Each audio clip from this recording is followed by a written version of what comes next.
É isso, Léo. A notícia chama e a gente, claro, está aqui posicionado. Muito bom, viu, participar aqui contigo do Poder Expresso, com toda a audiência do SBT News.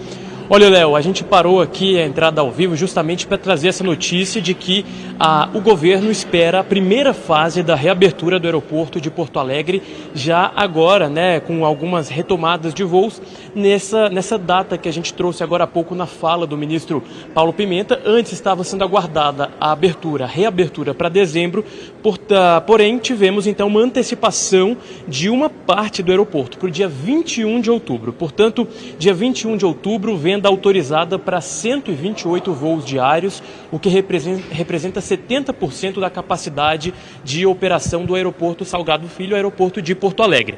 Então esse anúncio foi feito pelo ministro Silvio Costa Filho, de Portos e Aeroportos, e pelo ministro Paulo Pimenta, que era da Secretaria de Comunicação e está no Ministério de Apoio ao Rio Grande do Sul. Fechamos esses parênteses aqui então, trazendo essa informação, utilidade pública para quem vai para o Rio Grande do Sul. Realmente era uma reabertura muito aguardada.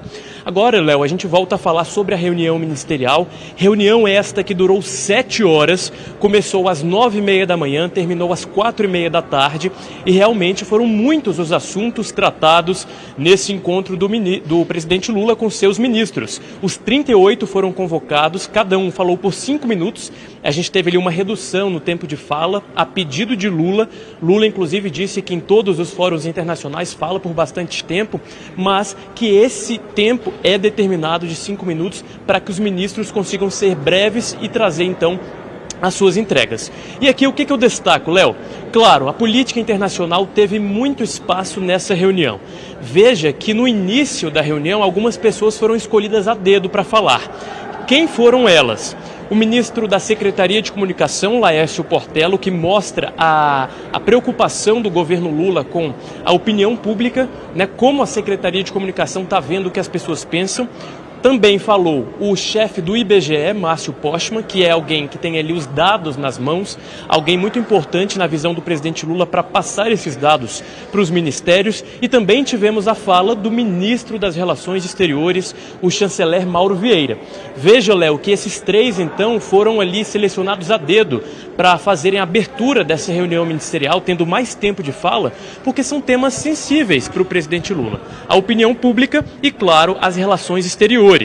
Sobre a Nicarágua, que foi sua primeira pergunta, aquela pergunta que você tinha me feito, a gente teve um dia, Léo, que eu considero, assim, escutando alguns integrantes do Palácio do Planalto, que foi uma pitada a mais nesse contexto internacional.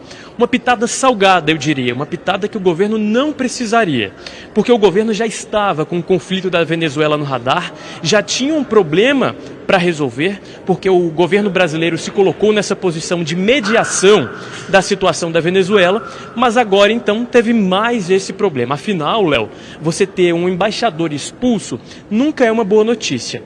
Mas o que eu trago para quem nos acompanha aqui no SBT News? A Nicarágua é um país da América Central, um país que, como a gente viu aqui na entrevista, sofre uma série de conflitos, né, muito por conta desse governo autoritário de Daniel Ortega, mas um governo em que o Brasil, o presidente Lula, já tem tido aí alguns conflitos. Um desses principais conflitos foi aquela expulsão dos líderes religiosos, o que deixou o governo brasileiro bastante ali com o pé atrás. Teve até aquele pedido do Papa, né? O Papa pedindo para o governo brasileiro, para o presidente Lula intervir nessa situação. Desde então, desde abril, a situação está um pouco ali balançada. E agora tivemos a expulsão do embaixador brasileiro na Nicarágua. Isso porque ele não participou de um evento que saudava, né, ali esse autoritarismo na visão do governo brasileiro.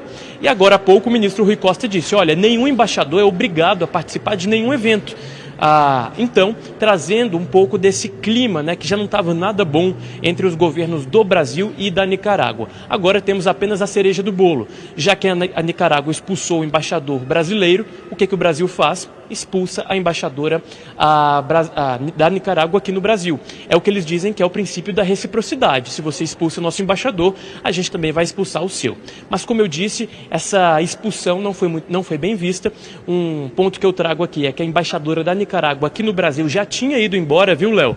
Escutei algumas pessoas ali próximas à embaixada da Nicarágua. O que eles me disseram foi que ela já tinha ido embora do Brasil ontem, antes mesmo dessa expulsão a ser oficializada pelo governo brasileiro. Afinal, o presidente Lula só tomou essa decisão hoje cedo, então ela já esperava essa expulsão por conta desse princípio da reciprocidade. Então é isso, uma pitada salgada no contexto internacional. Já não basta a Venezuela para lidar, agora o governo brasileiro, o governo Lula, tem a questão da Nicarágua para lidar e para resolver esse pepino, viu, Léo?